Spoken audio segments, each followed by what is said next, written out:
بسم اللہ الرحمن الرحیم۔ السلام علیکم خواتین و حضرات، میرا نام تصور ہے اور آپ دیکھ رہے ہیں تصور نون۔ ایک بہت ہی خوبصورت واقعہ لے کر آپ کی خدمت میں حاضر ہوئے ہیں۔ ایک بزرگ اور ایک پرندے کا واقعہ۔ راوی کہتے ہیں کہ ہماری ملاقات ایک بزرگ سے ہوئی۔ جب ہم عشاء کی نماز پڑھ چکے تو بزرگ نے فرمایا، کچھ کھاؤ گے؟ میں نے کہا ہاں۔ فرمایا، غار کے اندر دریا میں چلے جاؤ اور جو ملے کھا لو۔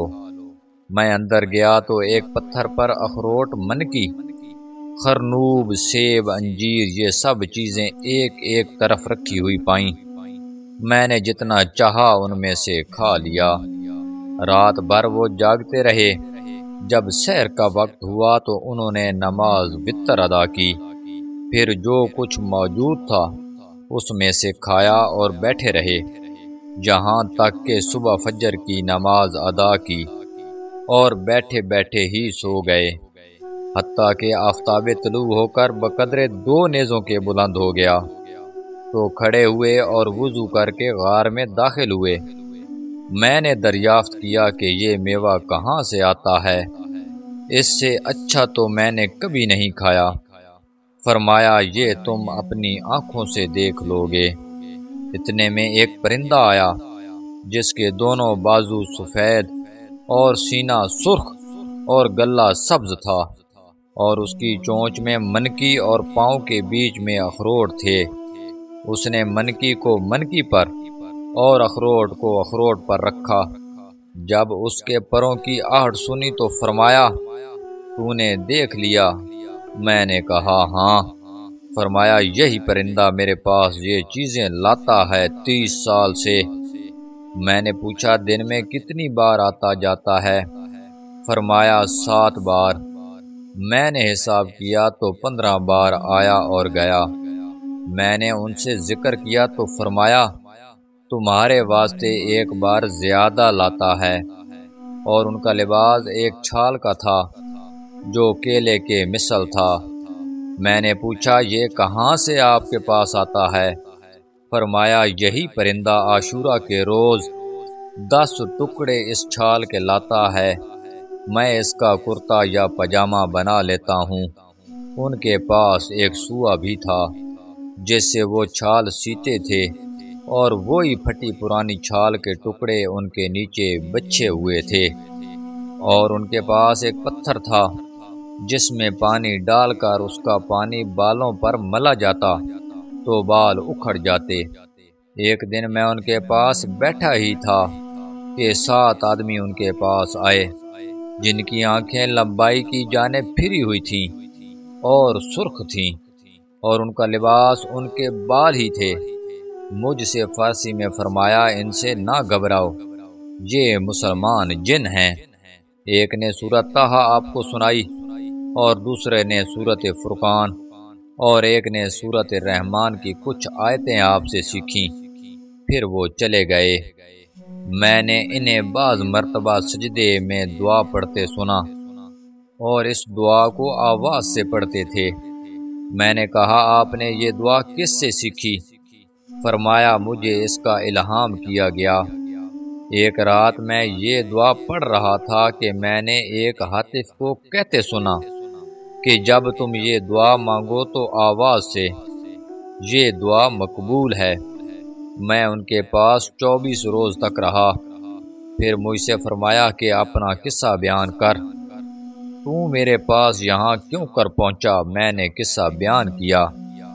فرمایا، اگر تیرا یہ قصہ پہلے معلوم ہوتا تو تجھے اپنے پاس اتنے دنوں نہ رہنے دیتا۔ تو نے اپنے ساتھیوں کو پریشان کیا، انہیں تاخیر کے سبب سے ندامت ہوگی۔ تمہارا ان کے پاس لوٹ جانا میرے پاس ٹھہرے رہنے سے اچھا ہے۔ میں نے کہا، میں راستہ نہیں جانتا۔ آپ خاموش ہو گئے۔ جب زوال کا وقت آیا تو فرمایا، اٹھو چلو۔ میں نے کہا، مجھے کچھ نصیحتیں کیجیے۔ فرمایا، ادب سیکھو اور بھوکا رہنا اختیار کرو۔ مجھے امید ہے کہ تم قوم سے مل جاؤ گے۔ اور مجھے ایک ہدیہ بھی دیا، اور وہ یہ کہ فرمایا تم طواف زیارت کے دن زمزم اور مقام ابراہیم کے درمیان ڈھونڈو، ایک شخص ان صفات کا ملے گا، ان سے میرا سلام کہو اور اپنے واسطے دعا کی خواستگاری کرو۔ پھر وہ مجھے لے کر غار سے باہر نکلے، دیکھا تو ایک درندہ غار کے دروازے کے باہر کھڑا ہے، اس سے آپ نے کچھ کہا جسے میں نے نہ سمجھا، اور مجھ سے کہا اس کے پیچھے پیچھے چلے جاؤ، جب وہ کھڑا ہو جائے اپنے سیدھے بائیں طرف دیکھنا، تمہیں راستہ مل جائے گا۔ وہ درندہ تھوڑی دیر میرے آگے چلا پھر کھڑا ہو گیا۔ جب میں نے اپنی سیدھی جانب نظر کی تو دمشق کی گھاٹی نظر آئی۔ میں دمشق کی جامع مسجد میں گیا تو بعض ساتھیوں سے ملاقات ہوئی، میں نے ان سے قصہ بیان کیا اور ہم سب ان کی تلاش میں نکلے، اور بہت سے آدمی میرے ساتھ ہوئے۔ چنانچہ ہم اسی پہاڑ اور چشمے پر پہنچے اور 3 دن تک اس غار کو ڈھونڈا، مگر اس کا پتہ نہ چلا۔ پھر انہوں نے کہا یہ چیز تم پر ظاہر ہو گئی اور ہم سے پوشیدہ کی گئی ہے۔ میں ہر سال حج کرتا تھا اور اس شخص کو جس کا اس بزرگ نے پتہ دیا تھا تلاش کرتا تھا، وہ مجھے نہ ملے، حتیٰ کہ 8-10 برس گزر گئے۔ اس کے بعد میں نے اس شخص کو جن کا پتہ اس بزرگ نے دیا تھا زمزم اور مقام ابراہیم کے درمیان بعد عصر کے پایا۔ میں نے انہیں سلام کیا، انہوں نے جواب دیا۔ میں نے عرض کیا کہ آپ میرے لیے دعا فرمائیں، انہوں نے میرے واسطے چند دعائیں کیں۔ پھر میں نے کہا کہ ابراہیم کرامانی آپ کو سلام کہتے ہیں۔ انہوں نے دریافت کیا کہ تم نے انہیں کہاں دیکھا؟ میں نے کہا کوہ لبنان پر۔ مجھ سے کہا خدا ان پر رحم کرے۔ میں نے کہا کیا ان کی وفات ہو گئی؟ کہا اسی وقت میں نے ان کو ان کے بھائیوں کے ہمراہ غار میں دفن کیا ہے اور ان کی نماز ادا کی ہے۔ جب ہم غسل دے رہے تھے تو اس وقت وہ پرندہ جو ان کے لیے میوے لایا کرتا تھا گر پڑا اور پر مرتے مرتے مر گیا۔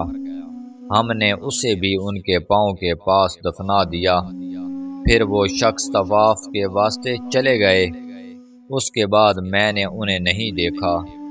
رضی اللہ عن الجمیع ونفعنا بہم، آمین۔ بے شک اللہ والوں کی شان ہی نرالی ہوتی ہے۔